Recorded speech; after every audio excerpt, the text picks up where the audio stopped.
오늘 예배 중에 우리에게 주시는 하나님의 말씀을 함께 봉독하겠습니다. 사도행전 20장 32절로 35절의 하나님의 말씀입니다.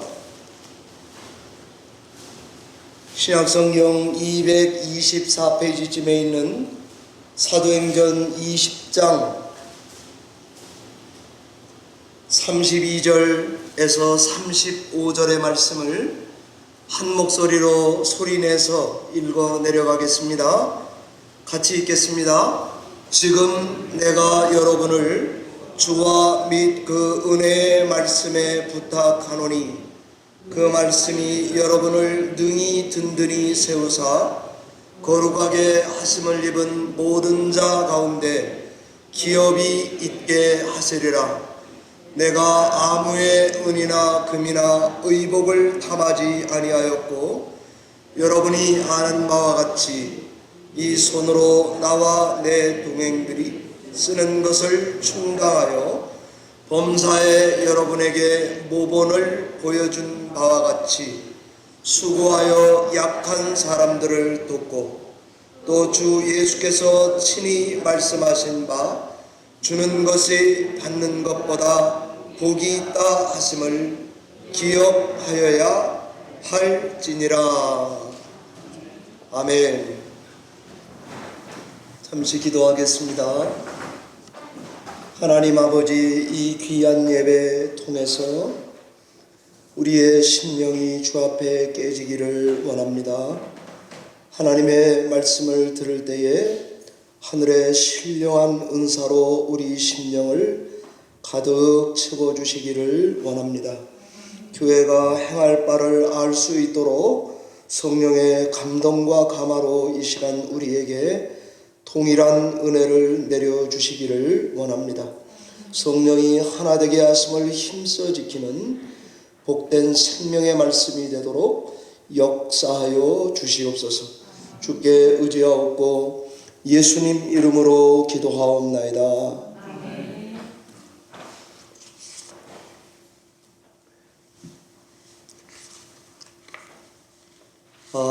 한국에 갔다 오시고 조금 힘들어 하시는 어른들 보면 나이가 들어서 그러신가 보다 이렇게 생각을 했습니다. 제가 요즘에 깨닫는 것은 나이가 들었구나 하는 것입니다. 네, 참 어른들 형편을 헤아리지 못했던 것을 회개해야 마땅한 것 같습니다. 다 아시는 대로 우리 교회는 이맘때쯤 되면 곡간 헌금이라는 것을 하고 있습니다. 곡간은 추수감사절 전후에서 교회가 이웃에게 사랑을 나누자는 전도 프로젝트입니다. 처음에는 쌀을 나눴습니다. 그리고 한 3년 전 정도 전부터 저희가 바스켓을 만들고 상품권을 대체해서 이렇게 전달해 주고 있습니다. 그리고 이때에 레오니아 타운의 경찰서와 소방서에 일정 금액의 도네이션을 해오고 있습니다. 올해도 여러분 오늘 주보에 보시면 지난주 헌금에 곡간 헌금을 하신 분들이 있습니다. 이렇게 해서 11월 둘째 주까지 한 헌금을 모아서 이 목적한 대로 쓰이는 것이 곡간 헌금입니다. 저는 늘 우리 성도님들에게 교회가 작으면 어떡하나, 헌금이 모자라면 어떡하나 이런 걱정을 해봤지만 제가 여기 목양하고 나서 특별히 어려워서 헌금을 따로 한 적은 없는 것으로 제가 생각이 됩니다. 제 원칙은 여러분이 11조만 철저히 하세요, 그것입니다. 그러면 그 다음에 11조 가지고 목사님 사례도 못 주고 교회 유지도 못하면 어떡하나, 저는 그 사인은 목사가 나와서 일하라는 사인으로 저는 알고 있습니다. 그러니까 너무 걱정하지 마시기 바랍니다. 내가 할 일 11조를 잘 하시면 되고요. 그 다음에 이런 곡간 헌금이 있을 때 우리의 수입은 정해져 있기 때문에, 한정되어 있기 때문에 하나님께서 더 주신 거, 그것을 구별해서 감동을 따라 곡간원금을 드리면 되고요. 곡간원 11조는 11조 이렇게 하지만 나머지 여러분들의 마음속에 내가 드리는 이 감사원금은 이것을 꼭 올해의 곡간으로 드려서 이웃에게 나누어지면 좋겠다 그러면 11조 빼고 나머지는 교회 살림 걱정하지 마시고 헌금 봉투에 곡간 이렇게 써서 드리면 그것을 따로 모아서 그것을 전액, 타이틀이 붙은 것은 다 이웃을 위해서 집행하도록 그렇게 할 것입니다. 그래도 우리 교회 어렵지 않습니다. 그러니까 염려하지 마시고 하나님께 기도를 하시고 그 다음에 드려야 되겠다 하는 것만큼만 자유롭게 드리시면 될 것입니다. 보통 사람들은 받는 것을 복이라고 생각합니다. 그러나 오늘 성경에서 예수님은 받는 것보다 주는 게 더 복이다 이렇게 말씀하고 계십니다. 그럼 주는 게 받는 것보다 더 복된 이유가 뭘까요? 왜 우리는 주는 것이 복되단 말입니까? 왜 줘야 됩니까? 이건 뭐 다 아시는 거지만 이 주는 행동 이것은 하나님의 은혜와 사랑이 뭔지 가장 잘 말해주는 행동 중에 하나입니다. 그러니까 준다는 것은 일종의 하나님의 우리를 위한 행위, 그것을 우리도 따라해보는 것입니다. Such father, such son. 뭐 그런 것입니다. 하나님께서는 그의 아들 예수 그리스도를 위에서 아래로 우리에게 내어주심으로, 그렇게 하심으로 우리에게 구원의 길을 열어주셨습니다. 요한복음 3장 16절대로 하나님이 세상을 이처럼 사랑하사 독생자를 주셨으니 이는 누구든지 저를 믿는 자마다 멸망치 않고 영생을 얻게 하려 하심이라. 성경은 항상 우리를 향한 하나님의 사랑을 이야기할 때마다 쓰는 동사가 있습니다. 그것이 바로 줬다, 내어줬다라는 단어입니다. 하나님의 아들이 십자가에서 죽으심은 하나님이 자기 사랑의 본질을 우리에게 주심으로 계시했다는 것입니다. 여러분들 잘 느끼시지는 못하시겠지만은 사복음서 중에 복음서 저자들과 달리 특별히 요한복음은 다른 복음서 저자들과 조금 다른 데다가 강조를 둬요. 보통 마태, 마가, 누가는 그리스도 예수의 유월절 만찬, 그리고 어린 양의 죽으심, 이 고난받으심에다가 초점을 맞추는 반면에 요한은 십자가에 달려 돌아가셨다를 똑같이 말해요. 그런데 이 십자가에 달려 죽은 사건도 땅바닥에다 나무를 갖다 놓고 그의 시신에다가 땅바닥에 누워서 못을 박혀서 그 다음에 그거를 땅바닥으로부터 들어 올렸다. 여기다 초점을 둬요. 똑같이 죽은 건데 들어 올린 사건에다가 강조점을 둬요. 그래서 그래서 하나님께 영광이 올려졌다. 이렇게 표현한다고요. 십자가의 죽음은 단지 슬픔, 고난의 죽음인 것에서 조금 더 나가서 이 죽음, 우리에게 주신 사건, 계시의 사건으로 요한은 더 이것을 깊게 들여다보는 것 같습니다. 하나님의 사랑은 그냥 공기 중에 있는 것처럼 잘 안 보여요. 그런데 이것을 우리 눈에 보이게 나타내서 그것이 우리의 영혼만 구원하는 것이 아니라 우리의 전부를 구원하시는, 이 땅에 그래서 오셨다 그럴 때도 제가 우리 강조 전에도 드린 말씀대로 into라고 하는 전치사를 써요. 세상에 왔다 그럴 때 in the world 이렇게 쓰지 않고 into the world 이렇게 써요. 그 말을 조금 더 이렇게 묵상해 보자면, 예수님이 이 땅에 하나님 자신이 우리에게 오셨다 그럴 때에 into the world, 쑥 들어왔다는 것을 써요. 쑥 들어왔다. 하나님이 안 보이시는 분께서 그의 아들이 이 땅에 육신을 입고 오셨고 그 다음에 이 땅에 쑥 들어오신 거예요.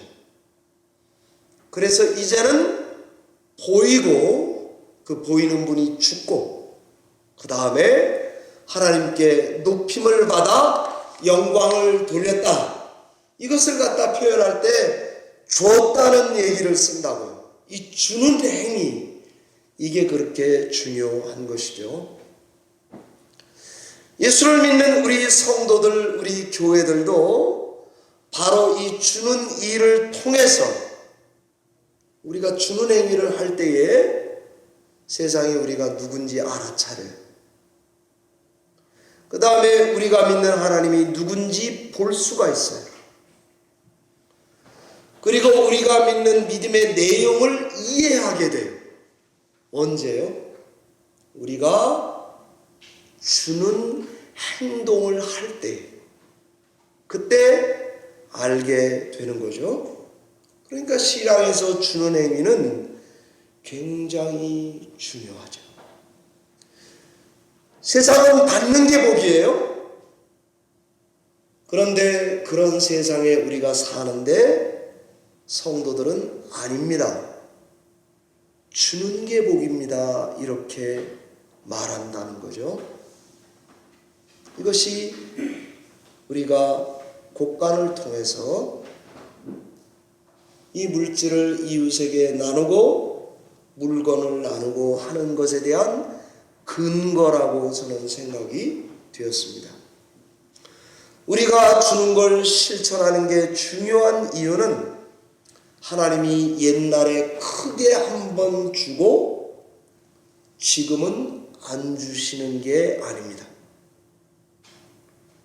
지금도 하나님은 주시고 지금도 하나님은 사랑을 계속 주고 있기 때문에 이것을 전달하는 메시지 전달 방식이 주는 행위예요. 로마서 8장 32절에 자기 아들을 아끼지 아니하시고 우리 모든 사람을 위하여 내어주신 이가 어찌 그 아들과 함께 모든 것을 우리에게 주시지 않겠느냐, 이렇게 묻습니다. 하나님은 오늘도 계속 주는 분이라고 증거하는 것, 그게 어찌 보면 곡간입니다. 왜 주어야 하는가? 하나님의 사랑의 행위이시기 때문에 그렇습니다. 뿐만 아니라 그게 우리의 사명이라고 성경이 말해줍니다. 창세기 12장에 하나님은 아브라함에게 복의 근원이 되라는 축복을 하셨습니다. 그래서 복을 구태여 두 종류로 나누자면 큰 복은 주는 거예요. 작은 복은 받는 것입니다. 하나님은 우리에게 이 큰 복인 셈의 근원이 돼서 복이 계속 세상을 향해서 우리를 통해 나아가는 복의 통로가 되어 달라. 이것이 우리의 사명이라고 할 수 있겠습니다. 100억을 갖고 남을 위해 한 푼도 안 쓰고 자신만을 위해서 사용했다면 제로 인생입니다. 남에게 도움을 받거나 얻어 먹고 살아간 사람이 있다면 마이너스 인생입니다. 그런데 어렵게 살아도 성도의 본분인 주면서 살아갔다고 한다면 저는 이것이 플러스 부자 인생이라고 할 수가 있겠습니다. 하나님과 우리 사이에는 이 복에 대한 생각과 스케일이 완전히 거의 정반대인 것 같습니다. 우리는 5,000명분의 복권처럼 5,000명분이 나에게 몰빵돼서 오면 복받았다고 생각합니다. 저도 그렇습니다. 그러나 하나님은 5,000명분을 줄 수 있는 사람을 복되다라고 하는 것입니다. 주는 것보다 받으면 복이라고 우리는 생각합니다. 만약에 교회를 어딘가에 지어줬어요. 그러면 복이 나간 것입니까? 복을 받은 것입니까? 누군가 나에게 자동차 한 대를 내가 사줬어요. 복을 받은 것입니까? 복이 나간 것입니까? 옷을 한 벌 사줬어요. 복을 받은 것입니까? 복이 나간 것입니까? 성경은 교회를 지어주고 남에게 뭔가를 주는 이 주는 게 받는 것보다 복되다 이렇게 말씀하십니다. 창세기 요셉을 보면 요셉은 축복의 통로로 근원으로 살아가는 모습을 봅니다. 그냥 자기 형편이 어떻든지 보디발 장군 집에 가니까 보디발 집이 잘 돼요. 애굽에 내려갔는데 애굽이 그로 인해 복을 받아요. 애굽이나 보디발만 잘 된 것이 아니라 흉년의 해를 지나가면서 하나님은 요셉을 통해 주변 나라와 민족까지도 복을 받게 하시는 것을 봅니다. 오늘 사도행전의 이 바울의 본문을 보면 바울이 세 가지 자부심으로 가득한 걸 봅니다. 그 첫 번째가 복음에 대한 자부심이 만땅이에요. 일해서 자기 스스로 먹으면서 복음 전하는 것에 대한 자부심이 두 번째예요. 그리고 바울의 이 마지막 자부심을 보면 주는 삶에 대한 자부심으로 가득한 것을 알 수 있습니다. 그래서 바울이 한 것이 대표적인 게 바로 교회들의 헌금을 마서요. 이것을 가지고 예루살렘 교회에 죽으라고 갖다 준 거예요.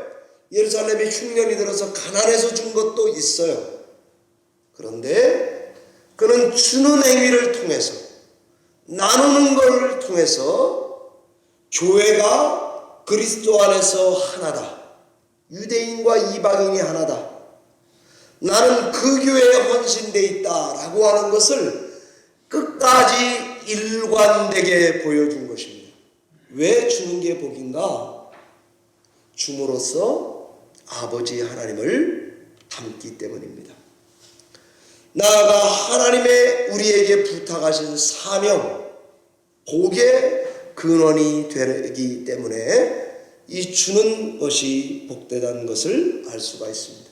저는 우리 열린문교회 성도님들도 세상이 아무리 바뀌어도 신앙의 핵심은 주는 삶이라는 것을 실천하시는 여러분이 되시기를 바랍니다. 두 번째입니다. 제가 왜 줘야 되느냐 하는 말씀 정리해서 전했습니다. 두 번째는 뭘 줘야 하겠습니까?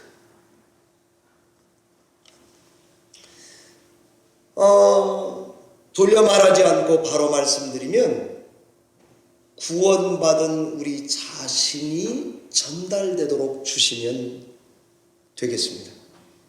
무엇보다도 우리를 구원하신 하나님의 사랑이 저희들 곡간을 준비해서 줄 때에 그 물건에 담기게, 그리고 그것을 주고받을 때에 구원받은 나 자신이 그 사람에게 전달되게, 이것은 꼭 말로 하라는 의미만은 아닙니다. 바울도 보면 구원받은 자기 자신을 드리려고 애써요. 그래서 일을 했어요. 오해 없게 하려고 애써요. 부단히 애쓰는 바울을 보게 됩니다. 물건 따로 나 따로가 아니라 우리가 주는 물건에 이 메시지가 담기도록 해서 전달하는 것, 이것이 국가를 실천할 때에 우리가 유념해야 되는 부분이 아닌가 싶습니다. 내가 할 수 있는 것, 가지고 있는 작은 것부터 시작하면 됩니다. 그런데 거기에 나의 복음, 그리고 내가 믿는 하나님이 묻어서 같이 전달되게 주는 것, 그것이 바로 곡간일이라고 할 수 있겠습니다. 영국의 옥스퍼드 대학의 주립신학 교수인 앨리스터 맥그레스가 있습니다. 그가 쓴 책 중에 복음주의와 기독교 지성이라는 책이 있습니다. 우리 시대를 가르쳐서 포스트 모던 시대라고 하는데, 그 책에서 이 앨리스터 맥그레스가 모더니즘에 대해서 세 가지로 이렇게 간단하게 요약한 건 제가 처음 봅니다. 이렇게 말했습니다. 지금 우리는 포스트 모던 시대에 살아요. 우리 전 시대를 말한 이 모더니즘 시대를 뭐라 그런가 하면 논리적인 일관성, 보편성을 추구하는 것, 자율적 개인주의, 이 세 가지로 정리를 하더라고요. 그러면 우리 포스트 모던 시대의 우리의 전도 방식은 앨리스터 맥그레스에 의하면 바뀌었다는 거예요. 우리도 모르게. 이렇게 정리할 수 있습니다. 논리적인 거, 명제적인 전도하는 데서 인격적인 거, 스토리를 전하는 거예요. 두 번째는 표준적인 전도가 있어요. 사형리 이런 거예요. 그런데 이제는 상황에 맞게 이걸 전하는 것도 중요하지만 관계 맺는 게 중요하다는 거예요. 과정이 더 중요하다는 거예요. 사형리 네 가지를 전하는 것, 이것도 중요했어요, 예전에는. 근데 지금은 이 사형리를 전하기에 관계를 맺는 것, 그것을 받아들일 수 있도록 선 작업을 하는 것, 이게 중요하다는 거예요. 그리고 세 번째가, 예전에는 맨투맨, 개인 전도 방식을 썼어요. 그런데 이제 우리도 모르게 포스트 모던 시대에는 공동체가 전도하는 시대라는 거예요.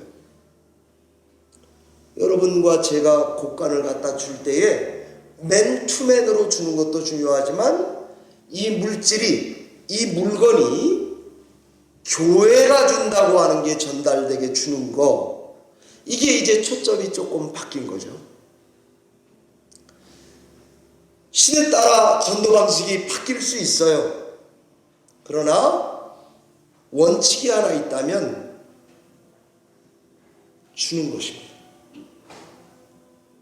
그건 잘 안 바뀌어요. 바로 고가는 주는 일을 하는 것인데 교회가 주는 일을 한다고 하는 것을 전해야 되는 것입니다. 예전에 제가 시골에 살 때 보면은 아이스 깨끼 파는 아저씨가 시골 마을에 한번 오시면 동네가 난리가 났습니다. 빈병도 받아요. 비료 푸대도 받더라고요. 찌그러진 그릇도 받아요. 거의 안 받는 게 없어요. 근데 이놈의 아이스 깨끼가 너무 먹고 싶으니까 다 긁어다 갖다 주고, 진짜 먹고 싶으니까 멀쩡한 그릇을 뒤꿈치로 따서 찌그러뜨린 다음에 이거를 갖다 줬다고요. 여러분은 착하게 살아서 그런 일이 없겠지만 저는 예전에는 아주 안 착하게 살은 적이 있기 때문에 그런 일을 했다고요. 저희가 곡간을 통해서 이웃에게 뭔가를 줄 때에 아무거나 다 갖다 주는 것뿐만이 아니라 이 주는 방식에 구원받은 나 자신이 묻어서 갈 수 있는 방식이 뭘까? 내가 이 바스켓을 전달할 때 어떻게 하나님의 사랑을 이 사람에게 같이 줄까? 이것을 고민해야 되겠습니다. 저희가 쌀을 주다가 상품권을 주다가 바스켓으로 지금 옮겨왔거든요. 올해는 고민을 해봐야 되죠. 뭘 줘야 될까? 전하는 방식은 또 바뀔 거예요. 저도 기도해 보겠습니다. 그런데 뭘 주든지 거기에 구원받은 나의 복음, 내가 전달되도록 이렇게 전하는 여러분이 되셔야 되겠습니다. 우리가 나눌 때에 뭘 줄 것인가? 변함없는 게 찬송가에 있습니다. 찬송가 213장 나의 생명들이니, 가사를 보면 뭘 줘야 될지 거기가 ABCD가 다 나와 있어요. 나의 생명들이니 주여 받아주셔서 세상 살아갈 동안 찬송하게 하소서.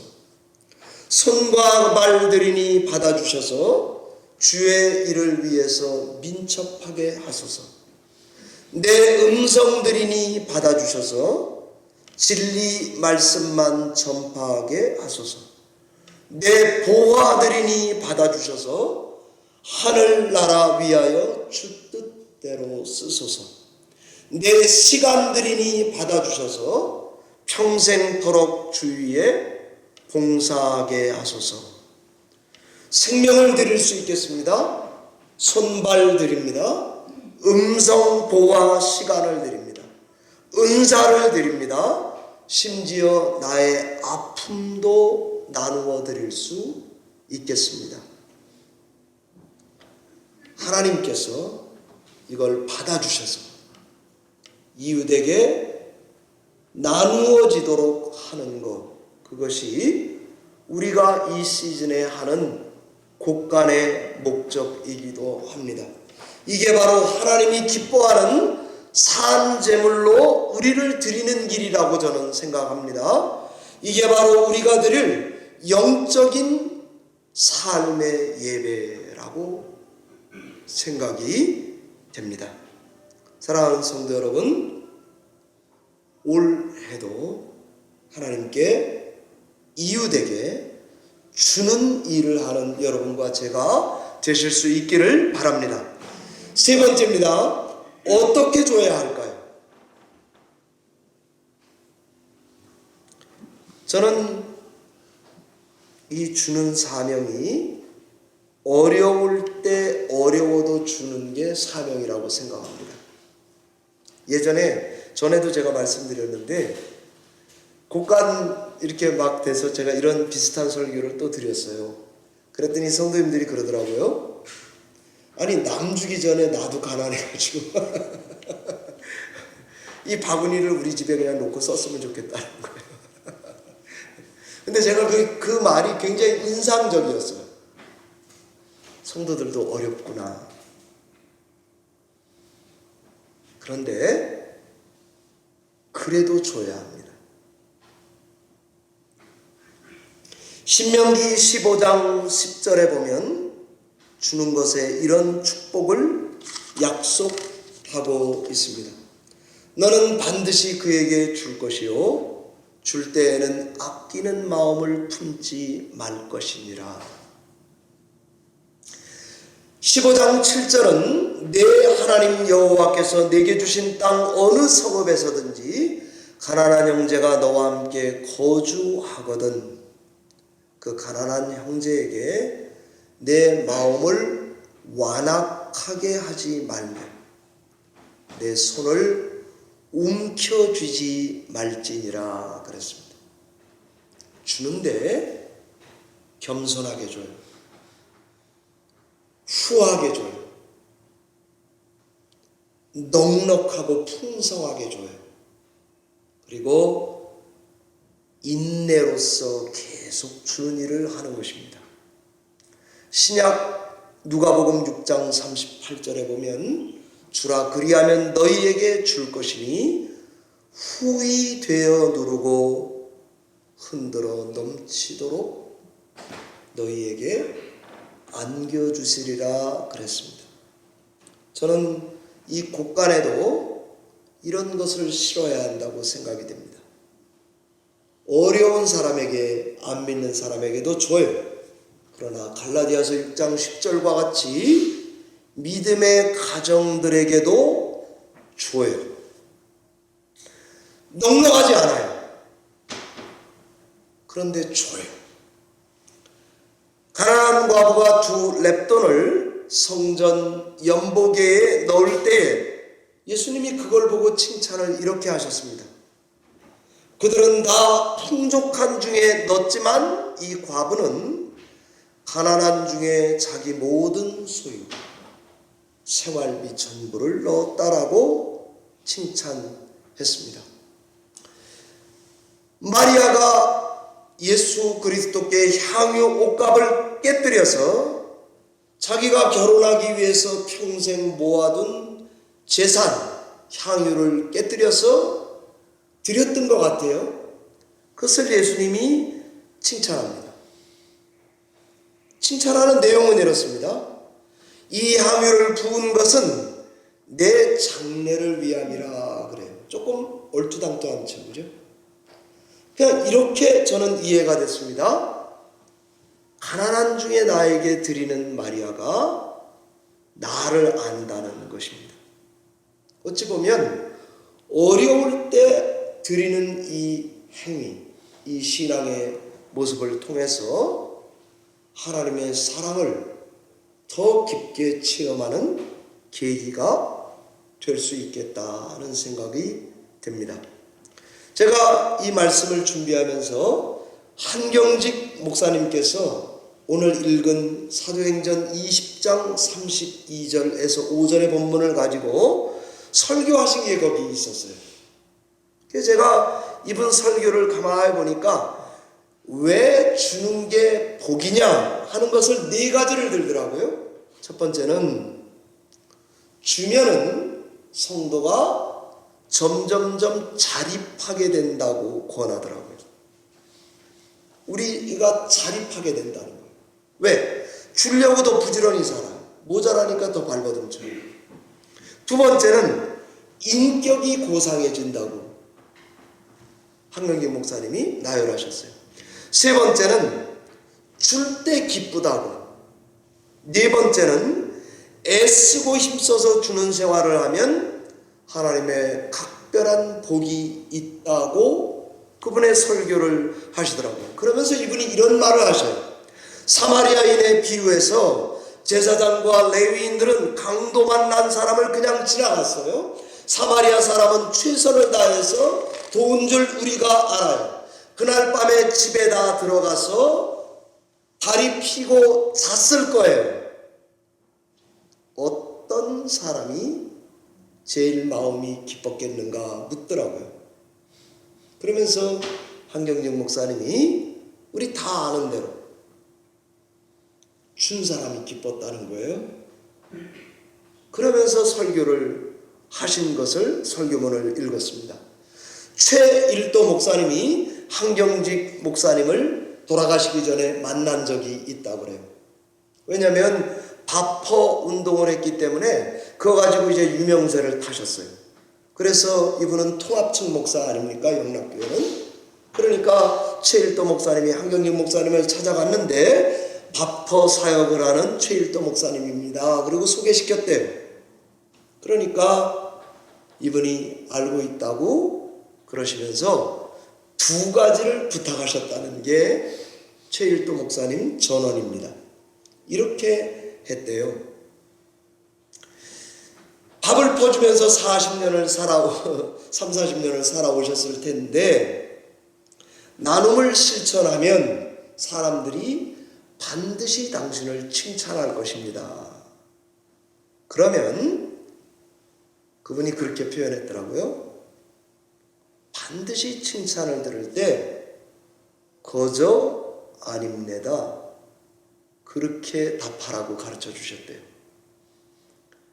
너무너무 잘하신다고. 아닙니다. 그렇게 말을 하라고 가르쳐 줬대요. 그 다음에 아무리 착한 일, 좋은 일을 해도 당신을 비판하는 사람이 나중에 생길 거랍니다. 그러면은 그때는 이렇게 말하라고 가르쳤대요. 당연하디요. 그랬답니다. 이북분이시거든요. 그래서 최일도 목사님이 이 두 가지를 기억하고 있더라고요. 하나는 우리 다 한번 해볼까요? 거저 아닙니다. 그 다음에 당연하디요. 이러면서 선행을 계속 해가는 거예요. 사람의 칭찬과 비판에 상관없이. 말씀을 맺겠습니다. 주는 것이 받는 것보다 저는 복되다고, 그래서 그 일을 하는 것이 곳간이라고 전했습니다. 왜 줘야 되느냐? 하나님의 성품 담기 위해서입니다. 그것이 우리의 사명이기 때문입니다. 뭘 줘야 되느냐? 물건이나 선물을 주는 것도 중요하지만 거기에 구원받은 내가 전달되도록, 내가 믿는 하나님이 담겨지도록 어떻게 전달해야 될지 고민해 보아야 할 것입니다. 어떻게 줘야 되느냐? 겸손하고 민첩하고 후하고 지혜롭고 인내를 가지고 줘야 하는 것입니다. 칭찬 앞에서는 거저 아닙니다. 비판 앞에서는 당연하디요. 그리고는 그냥 행하는 것이죠. 이 일을 오늘 해도 저희가 하게 되었습니다. 국가연금 통해서 하나님께서 우리 교회의 사역을 칭찬해 주시기 바라고 그 일에 열매가 있게 되기를 바랍니다. 인생 다큐 마이웨이에서 최민수 씨 아내 되시는 카나다 출신의 강주원 씨가 한 말입니다.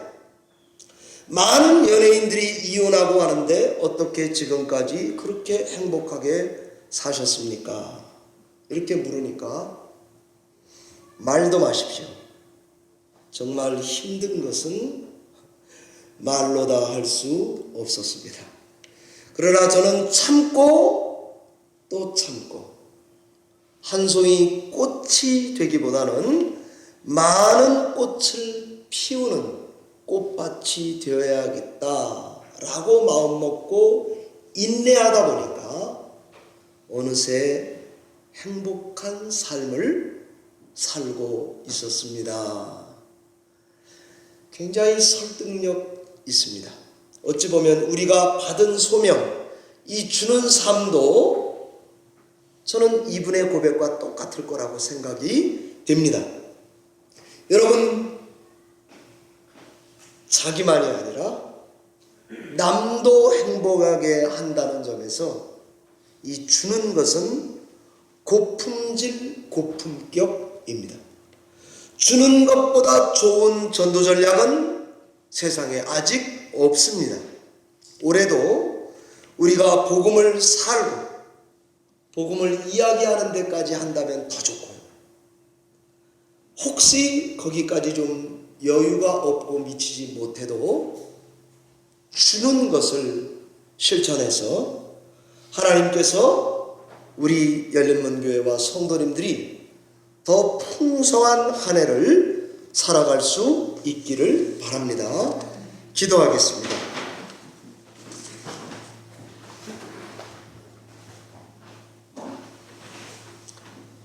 하나님 아버지 감사합니다. 저희들의 연약함에도 불구하고 우리에게 주는 사명, 그것을 통해서 복의 근원이 되라고 명령하신 것을 감사합니다. 올해도 이 곳간의 사명 잘 감당할 때에 하나님의 사랑이 나의 구원이 이웃에게 전달되게 하셔서 우리 교회와 성도들에게 풍성한 결실이 있도록 은혜를 베풀어 주시옵소서. 주께 의지하옵고 예수님 이름으로 기도하옵나이다.